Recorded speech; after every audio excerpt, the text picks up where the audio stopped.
Lazy Man Prepper, and today we're going to talk about the Lazy Man Prepper one-piece multi-tool.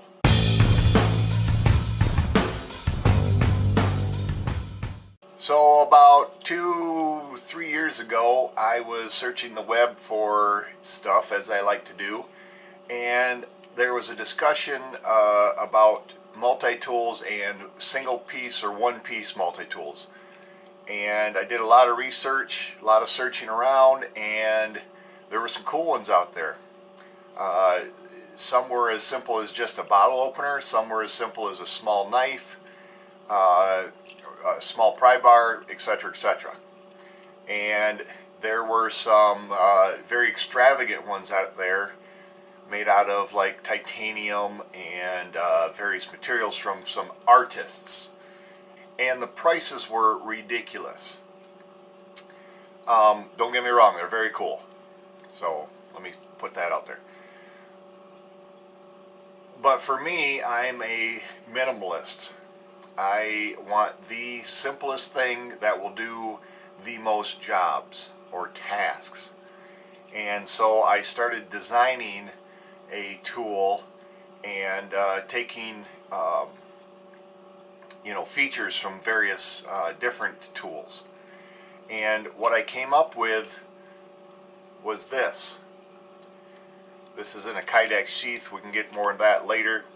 Let me pull it out. So let me show you the features of this. Starting at the front, you have a 1-inch blade by, I think this is 3/8 of an inch right here. This is a chisel point. It is only sharpened on one side. This allows me to give you a longer edge here, and it's a lot stronger. Bottle opener. I wish I had a bottle of beer to open right now. This thing is designed perfectly for opening up any beverage with a bottle cap. 3/4 inch finger hole. You have 2 rectangular holes that is used to hold the bit drivers.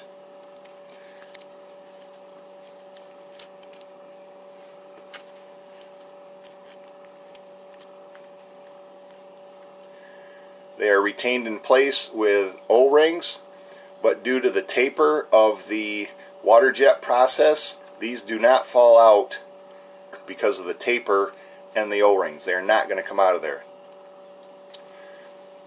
Further to this end, you have I bend this tool to give you a great pry bar, and it also keeps the bits off of the surface of whatever you're working on so you don't hit your fingers.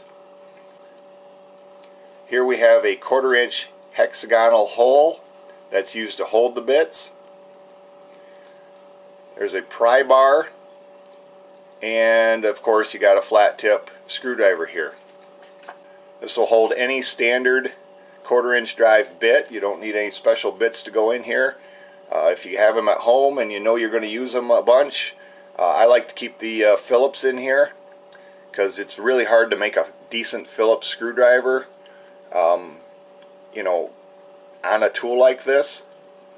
And I have, just as an example, this Torx bit. Let me show you how the bits come out and how they are inserted into the hexagonal driver.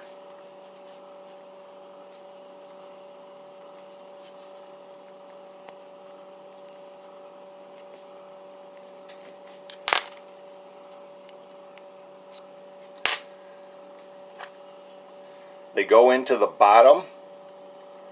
This, again, the water jetting process causes a taper on this hole so that when you insert the bits, they stay in there. That's not going to come out.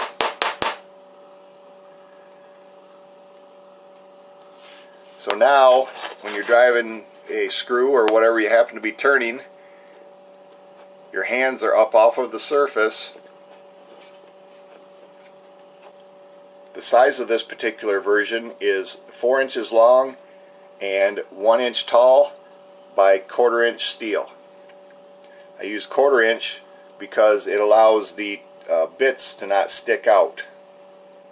The weight of this tool as it sits right now, fully loaded with the 2 bits, is 2.3 ounces. With the Kydex sheath and keyring, it is 2.6 ounces. When we go into production, these will come in steel that has been blued, which this one has been, and they will come in stainless. They all come with a Kydex sheath and a keyring.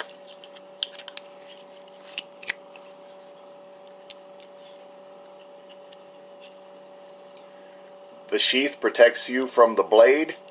It still allows you to use the tool and the pry bar, but if you want to open a beer, you have to. Very positive lock on that. Another feature that I designed into this is for a last-ditch backup self-defense.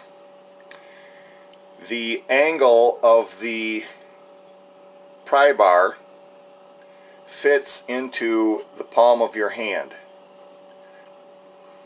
So that fits into your palm. There's nothing sharp at this end, and you have a small knife that you can either punch with or defend yourself with. The blade length ends up being right around like 1.3 inches, and it is perfect for cutting boxes or any day-to-day items that you need to cut open. So there you have a look at my new multi-tool design. I have a video of this up on another channel that I did years ago. It's got like 1,500 views, but this is a much improved version, and I wanted to get it out there and let you guys see what I'm coming up with. How much would you pay for this? I got a number in mind, but I'm curious to know what you guys think would be a decent price. Keep in mind all the functions that this has, the time it takes to make it, and similar products that are out there on the market. We're going to do an initial run of, I think, 20 of these, just to see what the interest is out there for it, and then in steel and blued steel, and then we're going to do a run of stainless. So if you like this video, click the like button. Let me know what you think about it. Let me know a price point that you would be willing to pay for this, and anything else that you have, any other comments you have on it. And if you're not a subscriber, head back to the channel, check out the other videos I've done in the past, and if you like them, hit the subscribe button. And as always, thank you for watching. This is Lazy Man Prepper, out.